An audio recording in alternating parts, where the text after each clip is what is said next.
11 April 2026 আজকের এই দিনটা কিন্তু ভীষণ গুরুত্বপূর্ণ। পাকিস্তানে আমেরিকা এবং ইরানের যে হাই ভোল্টেজ মিটিং চলছে তার কিছু খুব গুরুত্বপূর্ণ এবং একদম তাজা আপডেট এখন আমি আপনাদের সামনে একে একে তুলে ধরব। সর্বপ্রথমেই এমন একটা খবর দেব যা ইসলামাবাদে চলা এই আলোচনার মাঝে হঠাৎ করে সাসপেন্স আর টেনশন অনেকটাই বাড়িয়ে দিয়েছে। এগুলো একদম লেটেস্ট আপডেট। কিন্তু প্রথম আপডেটটাই শুরু হচ্ছে একটা বড় প্রশ্ন দিয়ে। আমেরিকা আর ইরানের মধ্যে কি টাকা পয়সা নিয়ে সত্যিই কোনো চুক্তি হয়ে গেছে, নাকি এটা নেহাতি একটা গুজব? সংবাদ সংস্থা রয়টার্সের একটা রিপোর্টে দাবি করা হয়েছে যে কাতার এবং অন্যান্য বিদেশি ব্যাংকে ইরানের যে বিপুল পরিমাণ টাকা ও সম্পত্তি আটকে রাখা হয়েছিল, আমেরিকা নাকি সেটা ছেড়ে দিতে রাজি হয়ে গেছে। এমনকি ইরানের তরফ থেকে তো এও বলা হয়েছে যে কাতারে আটকে থাকা তাদের $6 বিলিয়ন আমেরিকা রিলিজ করার সিদ্ধান্ত নিয়ে ফেলেছে। এই খবরটা হয়তো আপনারা এর মধ্যেই কোথাও না কোথাও শুনে ফেলেছেন, কিন্তু এর পরের আসল গল্পটা মাত্র কয়েক মিনিট আগের। ইরান এই ঘটনাকে তাদের একটা বড় জয় হিসাবে দেখছে এবং বলছে যে এই আলোচনায় আমেরিকা কতটা সিরিয়াস এটা তারই প্রমাণ। ইরানের দাবি, হরমুজ প্রণালী পুনরায় খুলে দেওয়া এবং সেখান দিয়ে জাহাজগুলো যাতে নিরাপদে যাতায়াত করতে পারে সেই গ্যারেন্টির বদলেই এই টাকাটা দেওয়া হচ্ছে। কিন্তু দাঁড়ান, গল্পের মোড় ঠিক এখানেই।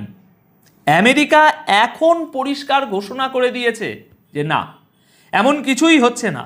ইরানের কোনো সম্পত্তি আনফ্রিজ করা হচ্ছে না বা আমরা তাদের কোনো টাকাও ছাড়ছি না। হ্যাঁ, এমন একটা খবর ছড়িয়ে পড়েছিল ঠিকই, কিন্তু হোয়াইট হাউসের এক শীর্ষ আধিকারিক সামনে এসে এই পুরো খবরের উপরে জল ঢেলে দিয়েছেন।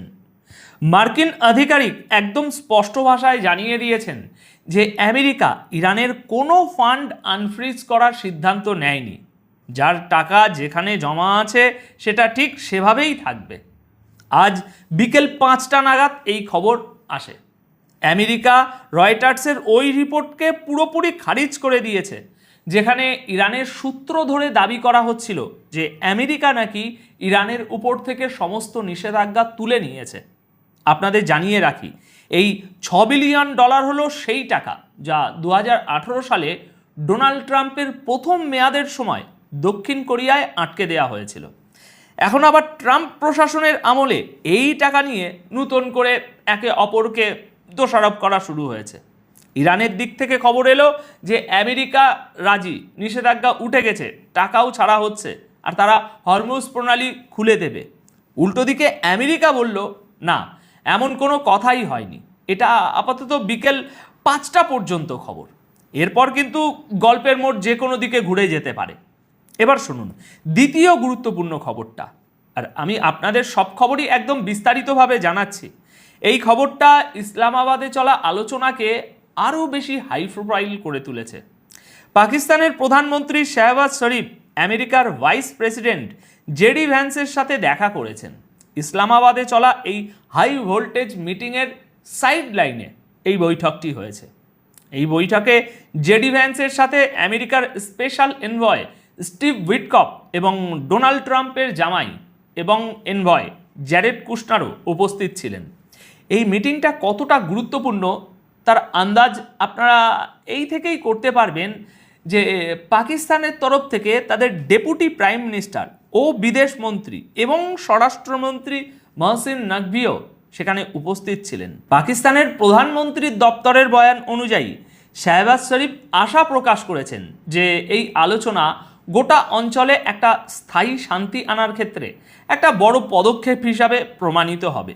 তিনি আরও একবার জোর দিয়ে বলেছেন যে পাকিস্তান দুই পক্ষকেই কাছাকাছি আনতে পুরোপুরি প্রতিশ্রুতিবদ্ধ। এর আগে এদিন সকালেই ইরানের প্রতিনিধি দলও শাহবাজ শরীফের সঙ্গে একটা গুরুত্বপূর্ণ আলোচনা সেরেছে। এই ইরানি দলের নেতৃত্বে ছিলেন তাদের পার্লামেন্টের স্পিকার মোহাম্মদ বাঘের গালিবাফ এবং বিদেশমন্ত্রী আব্বাস আরাগাচি। ভাবুন একবার, একই দিনে আমেরিকা এবং ইরান দুই দেশের প্রতিনিধি দলের সাথেই পাকিস্তানি নেতৃত্বের এই সাক্ষাৎ। এটা পরিষ্কার ইঙ্গিত দিচ্ছে যে পর্দার আড়ালে বড় সড়ো কোনো খিচুড়ি পাকছে। যদিও শাহবাজ শরীফ চাইছিলেন যে ইরান আর আমেরিকার প্রতিনিধিরা সামনাসামনি বসে কথা বলুক, কিন্তু এর মধ্যেও বেশ কিছু সমস্যা রয়েছে। অবাক করার মতো বিষয় হলো শাহবাজ শরীফের সঙ্গে আমেরিকা ও ইরানের ঠিক কী কী কথা হয়েছে তার বিস্তারিত তথ্য এখনও বাইরে আসেনি। এই নীরবতা কিন্তু বুঝিয়ে দিচ্ছে যে বিষয়টা অত্যন্ত স্পর্শকাতর, আর সম্ভবত এমন কোনো ফর্মুলাও তৈরি করার চেষ্টা চলছে যাতে দুই দেশই রাজি হতে পারে।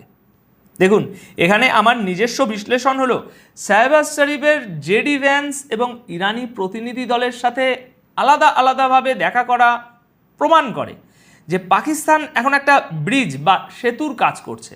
এই মিটিংয়ে জ্যারেড কুশনারের উপস্থিতি এটা পরিষ্কার করে দেয় যে এটা নিছকই কোনো কূটনৈতিক বৈঠক নয়, বরং এর পেছনে ট্রাম্প প্রশাসনের খুব বড় কোনো প্ল্যান রয়েছে। কারণ যদি আগের মতো সাধারণ আলোচনা হতো তবে শুধু স্পেশাল এনভয় স্টিভ উইটকফ আসতেন, কিন্তু স্বয়ং জেডি ভ্যান্স এখানে এসেছেন। তার মানে বিষয়টা স্পেশাল এনভয়ের সীমানা ছাড়িয়ে গেছে এবং ব্যাপারটা আগের চেয়ে অনেক বড়। কারণ যুদ্ধের পর এটাই প্রথম মিটিং। ইরানের তরফ থেকে কি বয়ান দেওয়া হয়েছে? ইসলামাবাদে চলা আলোচনার মাঝেই ইরানের তরফ থেকে একটা চরম কড়া ওয়ার্নিং দেওয়া হয়েছে, যা শুনে আলোচনার টেবিলে বসা মার্কিন প্রতিনিধিরাও বেশ চিন্তায় পড়ে গেছেন। ইরানের ফার্স নিউজ এজেন্সি তাদের সরকারের এক শীর্ষ আধিকারিকের সূত্র ধরে সাফ জানিয়ে দিয়েছে যে আমেরিকা যেন নিজেদের দায়িত্ব থেকে পালানোর জন্য আর নতুন কোনো বাহানা না খোঁজে। ইরান আমেরিকার সেই গেম প্ল্যানকে পুরোপুরি ছুঁড়ে ফেলে দিয়েছে, যেখানে ইসরায়েলকে একটা স্বাধীন রাষ্ট্র হিসাবে দেখিয়ে বোঝানোর চেষ্টা করা হচ্ছে যে ইসরায়েলই নাকি সব কাজে বাধা দিচ্ছে। ইরানের স্পষ্ট দাবি এসব শুধুই একটা নাটক, যাতে এই আলোচনা যদি ব্যর্থ হয় তবে তার পুরো দায়টা ইসরায়েলের ঘাড়ে চাপিয়ে দিয়ে আমেরিকা নিজেকে ধোয়া তুলসী পাতা প্রমাণ করতে পারে। ইরান একদম সোজা ভাষায় জানিয়ে দিয়েছে যে তারা এই ধরনের দ্বিচারিতা কিছুতেই মেনে নেবে না। আর আমরা সবাই জানি আমেরিকা আর ইসরায়েল আসলে একই। ইসরায়েল যদি কিছু করে থাকে তার মানে তাতে আমেরিকারও পূর্ণ সম্মতি আছে। ইরানি সরকারের ওই আধিকারিকের মতে আজ এই প্রপাগান্ডা ছড়ানো হচ্ছে যে ইসরায়েল নাকি আলোচনার পথে বাধা সৃষ্টি করছে, কিন্তু ইরানের চোখে ইসরায়েল আলাদা কোনো পক্ষই নয়, বরং আমেরিকা যা ঠিক করে দেয় ইসরায়েল ঠিক সেটাই করে। দেখুন, ঠিক সেই কথাটাই ঘুরে ফিরে এলো। ইরান মনে করে যে আমেরিকা আর ইসরায়েল হলো একই মুদ্রার এপিঠ আর ওপিঠ। তাই যদি ইসলামাবাদের এই আলোচনা থেকে কোনো সমাধান সূত্র না বেরোয় তবে এর পুরো দায় শুধুমাত্র আমেরিকারই হবে। ইসরায়েল তো এখানে নিছকই একটা পুতুল মাত্র। দর্শক, এই কড়া বয়ান এমন একটা সময়ে এলো যখন জ্যারেড কুশনার এবং জেডি ভ্যান্স খোদ ইসলামাবাদে বসে চুক্তির জন্য জোর লাগাচ্ছেন। ইরানের এই ওয়ার্নিং পরিষ্কার বুঝিয়ে দিচ্ছে যে তারা আমেরিকার কোনো ফাঁদেই পা দেবে না, যেখানে ইসরায়েলকে ঢাল হিসাবে ব্যবহার করে আসল ইস্যু থেকে নজর ঘোরানোর চেষ্টা করা হয়। দেখুন, আমি মনে করি ইরান একদম আমেরিকার দুর্বল জায়গায় হাত দিয়ে দিয়েছে। ইরান এটা খুব ভালো করেই জানে যে আমেরিকার সম্মতি ছাড়া নেতানিয়াহুর এত সাহস নেই যে তিনি যুদ্ধবিরতির শর্ত প্রত্যাখ্যান করবেন। ইরানের এই কড়া অবস্থান প্রমাণ করে যে তারা ইসলামাবাদে শুধু কথা বলতে আসেনি, বরং তারা আমেরিকার কাছ থেকে 100% গ্যারেন্টি এবং দায়িত্ববোধ চাইছে। এখন দেখার বিষয় হলো ট্রাম্প প্রশাসন কি এই অভিযোগের কোনো জবাব দিতে পারবে, নাকি একে অপরের উপর দোষ চাপানোর এই খেলা এই আলোচনাটাকেই চিরতরে শেষ করে দেবে। মধ্যপ্রাচ্যের শান্তি এখন এই একটা বিষয়ের উপরেই টিকে আছে যে আমেরিকা কি ইসরায়েলের উপর তাদের নিয়ন্ত্রণ প্রমাণ করতে পারবে।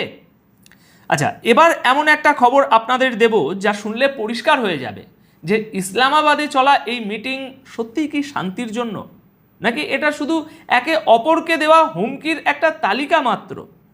আল জাজিরার সূত্র ধরে কিছু খবর এখন বাইরে এসেছে। ওই রিপোর্টে সেই সব শর্তের হাঁড়ির খবর ফাঁস হয়ে গেছে যা আমেরিকা এবং ইরান একে অপরের সামনে রেখেছে। ইরানের তরফ থেকে যে দাবিগুলো করা হয়েছে: 1, ইরান চায় লেবাননে অবিলম্বে যুদ্ধবিরতি হোক। 2, দ্বিতীয় শর্ত হলো ইরানের উপরে চাপানো সমস্ত নিষেধাজ্ঞা তুলে নিতে হবে। তৃতীয় শর্ত হলো সারা বিশ্বের ব্যাংকে আটকে থাকা ইরানের টাকা অর্থাৎ ফ্রোজেন অ্যাসেট তাদের ফিরিয়ে দিতে হবে। চতুর্থ, হরমুজ প্রণালীর উপর ইরানের সম্পূর্ণ নিয়ন্ত্রণ মেনে নিতে হবে। পঞ্চম আর সবচেয়ে বড় কথা, এই যুদ্ধে তাদের যে ক্ষতি হয়েছে তার জন্য ইরান ক্ষতিপূরণ দাবি করেছে। এই 11 এপ্রিল 2026-এর কথা বলছি। এই শর্তগুলো বারবার তুলে ধরা হচ্ছিল, আর আজও সেই একই শর্ত তারা আবার দিল। মানে গল্প একটুও বদলায়নি। অন্যদিকে আমেরিকা এবং ইসরায়েলের নিজস্ব আলাদা আলাদা এজেন্ডা চলছে। চলুন ওদের শর্তগুলোও আপনাদের জানাই। আমেরিকা বলছে ইরানকে তাদের মিসাইল প্রোগ্রাম কমাতে হবে। হ্যাঁ, সেই একই মিসাইল প্রোগ্রাম যা নিয়ে আলোচনার টেবিলে বসতেই ইরান সোজা অস্বীকার করেছে। তারা বলে দিয়েছে এটা নিয়ে তো কোনো কথাই হবে না।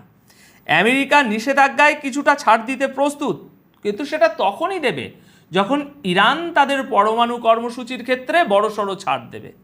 এছাড়া ইরান এটাও স্পষ্ট করে দিয়েছে যে তারা চায় ওই অঞ্চলে থাকা আমেরিকার সেনা পুরোপুরি সরিয়ে নেওয়া হোক।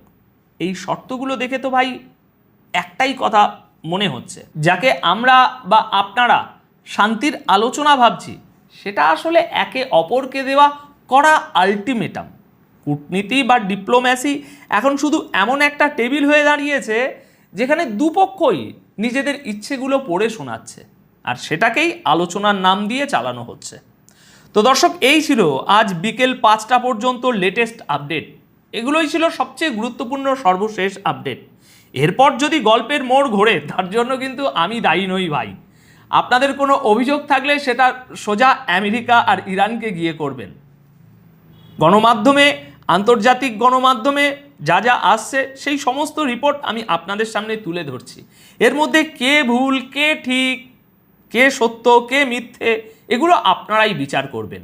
আমি একজন সাংবাদিক হিসাবে যেসব খবর এখন ট্রেন্ডিংয়ে আছে সেগুলোই খুব সহজ ভাষায় আপনাদের সামনে তুলে ধরার চেষ্টা করছি। সামনে আরও কিছু আপডেট আমি আপনাদের দেব। অনেক অনেক ধন্যবাদ। সবাই ভালো থাকবেন, সুস্থ থাকবেন।